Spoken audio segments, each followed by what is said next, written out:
happens when God has said, I have another idea and other possibilities for you, O people of God? Don't just limit yourself to this one image, but allow yourself to see in a whole new way. Allow life-giving water to gush forth in and through the people. What happens when witnesses for peace go into a place where there is conflict and warfare, and rather than talking about violence, begin building relationships, inviting people into deep conversation, saying, here in this community, there is another option, in which we might dream a new dream and color outside the lines with incredibly bright and vibrant colors. And it's possible for you. What happens when Interfaith Power and Light and other environmental organizations say we don't have to be dependent on coal and fossil fuel for the rest of our lives? That we don't have to allow for the ozone to continue to be depleted and for carbon dioxide to continue to rise? But we can look at alternative forms of energy, that we can look at ways that people can conserve, reduce, and recycle. Do we really need that one other thing, or can we live a little more simply?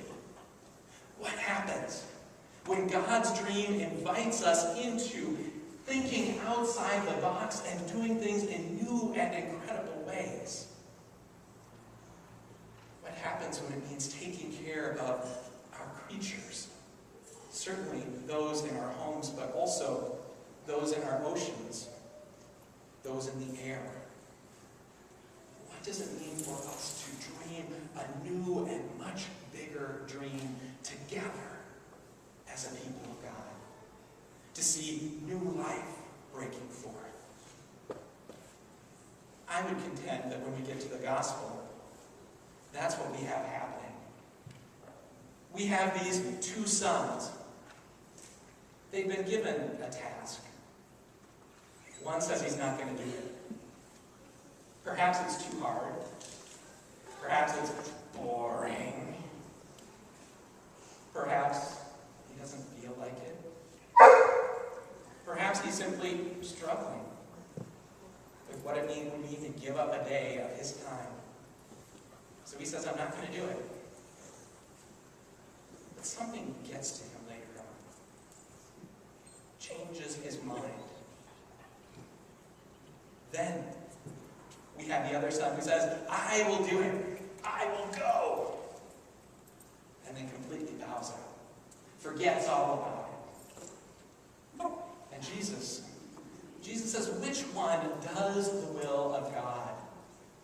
This creator, this parent in heaven, which is the one?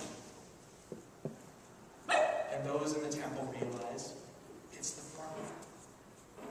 It is this one who said he wouldn't go, but still does it. And Jesus puts up John the Baptizer, this one who's been the crazy one out in the wilderness, proclaiming a new dream for the people of God, a dream of repentance, of turning around for broken systems and broken lives. This one who has been proclaiming hope in the midst of all that seems to be despair, proclaiming a word of peace in the midst of violence, proclaiming a word of community when the empire rains down upon the people. That this one, this John the Baptizer, has said and given an image that colors outside of the box. And the people, the prostitutes, the tax collectors, those on the margins are saying, thank God, he gets us. He gives us a dream that we can live for. He gives us color crayons and we can go wild. And yet, those in the temple are struggling.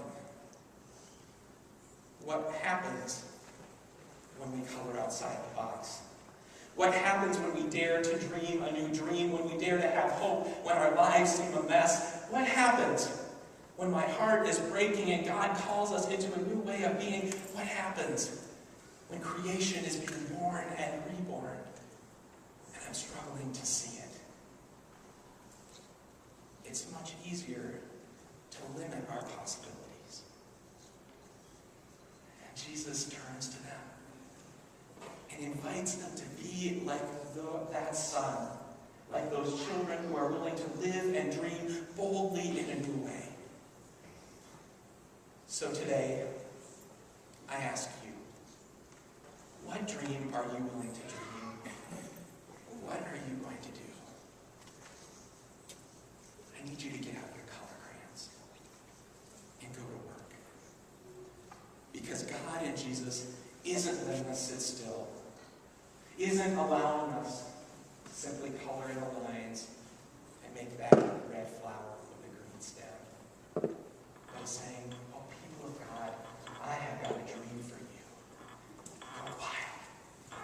Do it here and now.